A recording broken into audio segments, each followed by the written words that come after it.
Costello. Mr. Costello, how are you doing today? I'm good, Connor. Please call me Brian or Kaz, whatever you want. All right. So, Senior Bowl just wrapped up. First Yep. time on the show, hopefully not the last. Thank you, Kaz, for joining us. Yep. And so with the Senior Bowl wrapping up, who do you think some prospects the Jets will target in this coming draft? Well, Connor, here's the thing. It's February, right? So the Jets haven't even really sat down and had all their meetings yet. That really starts now. They'll be back in the office on Monday. They'll start talking free agency. They don't even really talk draft yet too much. It's just kind of early in the process. But I think they're going to take a tackle, and we all know the top Yes. tackles' names here, and there's going to be some movement, right? The combine will make some people move up and down. Pro days, there's going to be stuff that comes out in March and April that makes them move around. But I definitely think they have to take a tackle. They've got to get that position solidified. It's not easy. It's not hard, I should say, to identify the weaknesses on this team, and tackle is number one in my book. So I think that whether they stay at 10 or not, they're going to take a tackle. I 100% agree. I think they're definitely going to take a tackle. We need at least two new starters on this offensive line. Two new starters at a minimum, probably three. Staying with the offensive line, do you think we keep Tippmann at center going into 2024? I do. He was drafted as a center. I know he played a little bit of guard last year early on, but I think they liked what they saw from him at center as the season went on. And I think if you look at it, Connor, the offensive line got better toward the end of the season. And I think part of that was Tippmann getting more comfortable at center. And I think this was a good year of learning for him. And now I think he's going to be the long-term starter at center. And, they could move AVT around. They can move him guard or tackle. And then I agree with you. They got to find two starters. And I think the fifth spot, could be a Carter Warren or a Max Mitchell or somebody like that. Like, you don't need 5 stars, Connor, on the offensive line. Yes. You kind of need 4 really good starters, and then you can plug the fifth guy in and live with it. The problem for the Jets in recent years, especially when the injuries have mounted, is they've had like one good starter, and it's hard to live like that on the offensive line. I agree. A lot of people are saying Tippmann might get moved to guard. I'd rather just keep him at center. He Yeah. had a great year at center for the Jets. AVT, I think we could try him out at tackle in the preseason and see how he does. He got injured at tackle, but I don't really think that has anything to do with it. I think I don't know. He's been a right guard. Yeah. I personally think we keep him at guard going into 2024. Yeah, I think what they'll do, Connor, is see what the options are in free agency and the draft and see what they end up with, right? So if they feel like there's a really good guard out there that they want to sign or draft, then I think you could go, okay, AVT goes to right tackle. If they feel like there's a better tackle out there, then you keep AVT a guard. You're really not going to be able to experiment with him much in preseason, though, Connor, I think, because he's coming off an Achilles. So my guess is he's probably not going to be ready until right when the season starts. I think I definitely don't think he's going to play in preseason games. Maybe he starts practicing, the week of the third preseason game, something like that. But you're not really going to be. They know what they have in him. I think the key there, Connor, is they feel like moving him around contributed to his injuries, like going back and forth. So they're gonna want to lock him into one position. And I think it's you look at it and go, what are our best options? And if the best option out there is tackle, then ABT can play guard and vice versa. So I think that's how they're going to play it. I feel like if we moved AVT to tackle, I think someone to look out maybe that we will sign is maybe Kevin Zeitler. I feel like is a name to look out for, maybe a new guard. With the guard position, I know it's early, but I really like Zach Zinter in the 3rd round out of Michigan. I think he's a very solid guard. He got hurt, but that's why we're picking him in the 3rd round, not the 2nd or the 1st. Speaking of the 2nd round pick, would you rule out the possibility of us tagging Bryce Huff and then trading him and recouping a 2nd round pick for him? Yeah, I would rule that out, Connor, because I understand Bryce Huff's a very good player and Jets fans love him, right? But yes, he's not if you're looking at this from, let's say you're a fan of the Denver Broncos, right? And Bryce Huff comes up. are you going to sell like that? You're going to now you're going to trade picks and pay this guy? Like that's a lot for Bryce Huff. He had a good year this year. He's a good player, but like you do that kind of thing for like Nick Bosa, right? Like if you're giving up picks and a huge contract, this guy better be like on his way to the Hall of Fame kind of player. I'd be shocked if they did that with Bryce Huff. It's a fascinating negotiation, but I don't think they're going to use the franchise tag on him. But we're going to see how that goes. We'll learn more over the next month with that. Interesting. Like, so the franchise tag for a edge rusher is about Yeah, $22.5 million, I believe. I personally, I would just like to tag him. I I mean, long term, I guess would work, but who else do you think we'd use that tag on? the only other guy I think the tag is a possibility for is Greg Zerline, and Oh, I think that was yeah. yeah, I think that'd be as a placeholder. Like they did that with Nick Folk a while back. Like you just do it and then figure out if they can't figure out a contract with him, then you have 3 more months to, 4 more months to figure out a contract. But I don't think Bryce Huff's going to get 22 or $23 million a year. So that's you start there, and then if you do the franchise tag and you're paying him, that's you're paying him all that cash right then. That's not like a phony money contract where you're spreading stuff out. You're paying him this year. That's a lot of money. I'm not sure they're going to want to do that. So yeah, I would think Zerline would be the other candidate for a franchise tag. But if they can get something done with him early, they won't have to do that. I agree. Zach Rosenblatt came on the show on Thursday, and he said, "Defensive line is not one of our needs." Yeah, I agree with him. I'd rather spend that money. I mean, I feel like every position on the offense needs an upgrade. Backup quarterback, a backup running back. It's right now. It's only Izzy and Brees Hall. I don't believe Izzy could fill that role. Wide receiver, we need a wide receiver 2 and probably 3. Tight end, I think Uzama's might be a June 1 cut. We need a tight end, a veteran type of guy who could come in. yeah. Offensive line, we need 2, 3 new starters. I think it's all offense. So I'd rather take the money we were going to pay Bryce Huff long term and maybe invest in a better like off solid tackle and free agency I maybe hear like you, a but Tyron Smith. edge rushers a premium position, right? And Mhm. you develop the guy, so it's tough to let him walk out of the building. And then the other part of this is the head coach is a defensive guy, right? And he is going to be into Joe Douglas's ear. Robert Saleh likes to have rotation of 4 edge rushers.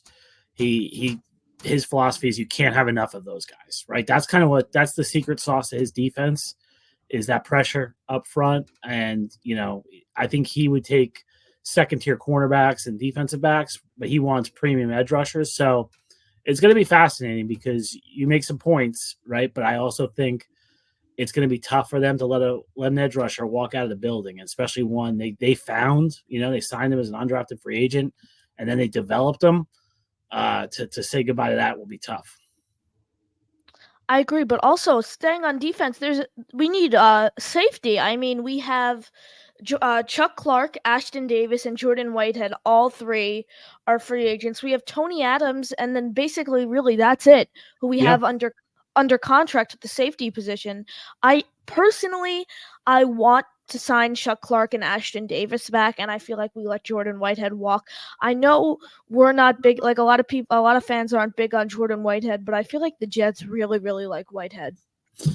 They had issues with Whitehead's tackling last year. I Yes. think Jets fans get on him about coverage. I think they're okay with him in coverage. I think it's the tackling that he missed a lot of tackles. He's kind of smaller. So I can see them moving on from Whitehead. I don't think they've made that decision yet, but we'll see what happens.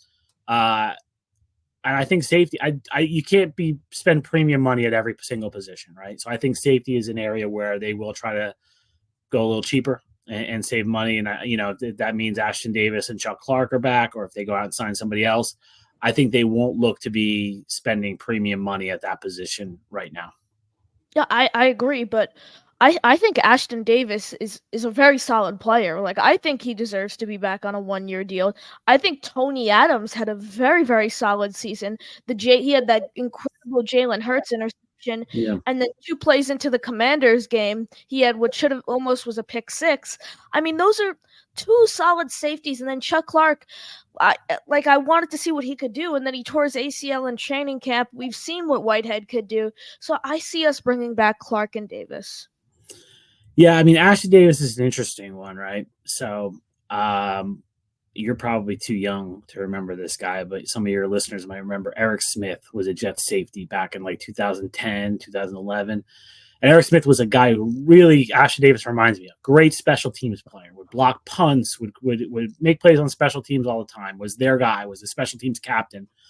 Then he was also a safety, but he didn't play much safety. And then one year they decided to make him the starter, and it did not work. And the defense quarterback then, Mike Pettin, said to me, he said, Eric Smith is a guy you love at 300 plays on defense, but you don't want him playing 1,000 plays on defense. And I sort of feel like Ashton Davis is that, so you don't want to count on him. I think he's a nice backup safety that you can put in there, plug in there sometimes, and obviously he makes a ton of plays. Like, it's crazy the number of plays he makes versus how many plays he plays. So, and then Chuck Clark, we haven't seen him. I don't know where he is in terms of ACL recovery. So I think those are some big questions with him. But yeah, I do think, there could be changes at the safety position. That if you're looking at defense and where you could see some moves made, I think safety and I think interior defensive line. They have a lot of free agents there. They're going to have to make some moves there to pair somebody with Quinnen Williams. Okay. I like it. Two questions. Do you think we bring Solly back? Because I personally think we do. And second question, who do you think is our week one starting safety? Oh, wow. The Solomon Thomas thing, I could see him back for sure. I Yeah. think it's maybe a question of price. Does he think he can go out and get more money? I don't see anyone paying him a lot of money. So I think he could be back. Obviously, he's a solid favorite, Ulbrich favorite. So I think he'd be back. Starting safety, I mean, Tony Adams will be one of them. I don't know who's going to be the other one, though. We're going to have to see what plays out there. I mean, I still can see Whitehead back. I don't think that's a foregone conclusion that he's gone.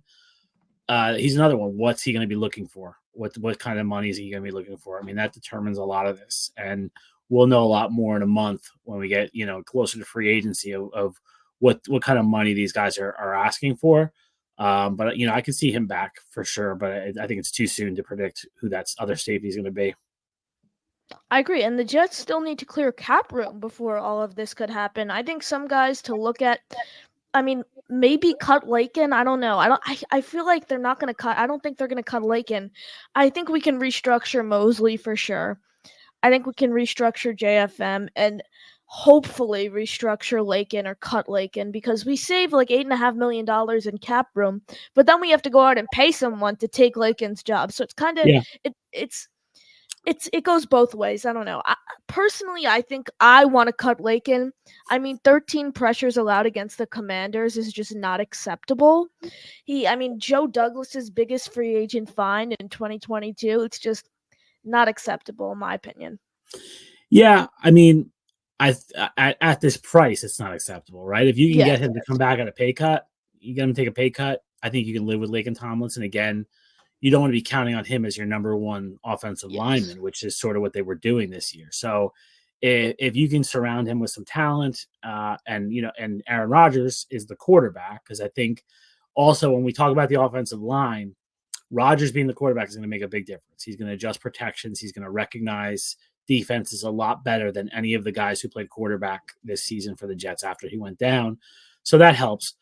But yeah, in terms of restructures, you got to be careful, Connor. I mean, you're going to learn about credit cards someday, right? Credit cards are a dangerous thing because it helps you pay for something you can't pay for, but the bill always comes due at some point. And that's how contract restructures in the NFL work.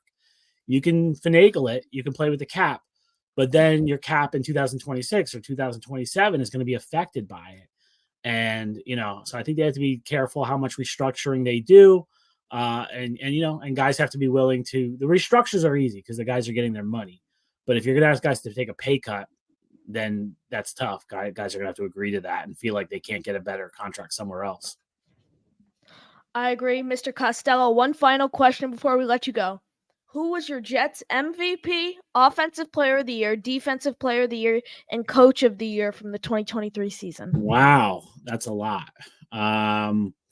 Okay, let me think. I mean, I thought the MVP was still Quinnen Williams. I know Quincy got it from the team, but Quinnen, I thought Quinnen had an underrated year because you look at what the guys around him did, right? You look at what Jermaine Johnson did, Bryce Huff, Quentin Jefferson. I feel like I'm forgetting somebody else that they had like career years in terms of sacks, and I think that's because Quinnen draws so much attention. I have a feeling when offenses play against the Jets, they say, okay, number 95, we're going to get 4 hands on him on every play, and that creates opportunities for other people. So I think Quinnen is still the MVP of this team. Hmm.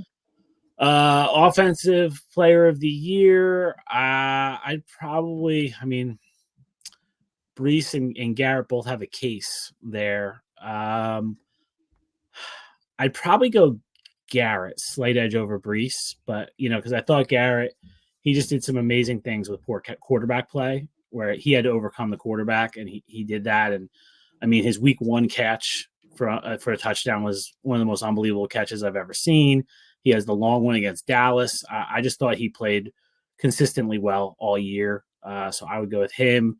Defensive player of the year, I'll go so many differences I give it to Quinn. I probably defensive player of the year, I'll go Quincy then. I thought Yeah. Quincy really dominated, especially the first half of the season. I thought he tailed off a little bit, but Quincy's an amazing story of just, getting cut and then coming in, and he's really worked Yes. on his game, and thought he was out of control the first 2 years, like first year, second year, he would be out of control a little bit, and he really harnessed his game this year and didn't have any of those big misses that he had. What was it? You asked me a coach? Coach of the year, any coach on this staff. Ooh, coach of the year. That's tough. Definitely not on offense. So let me think. I'd probably go Aaron Whitecotton because I mean that defensive line dominated, right? And like, yes, they have like Quinton Williams, who was the number 3 overall pick, but he's also getting a lot out of Bryce Huff. He's getting a lot out of JFM. You got a lot of Quentin Jefferson, like guys that were not, projected to be these stars. So I think Whitecotton would be the one for me. Thank you for joining us. I was interested in asking you that question because I asked Jake Asman that question. I was interested on the coach of the year, especially. I was thinking Whitecotton. I was thinking he was going to say Whitecotton all along, and he said Brent Boyer, and that was an interesting one. That's an interesting one. I mean, yeah, Boyer had a good year. That he definitely did, but I just, I look at what Whitecotton did on the defensive line, and they were dominant. Mr. Costello, thank you for joining us. Oh, Brian, thank you for joining us. Any final thoughts?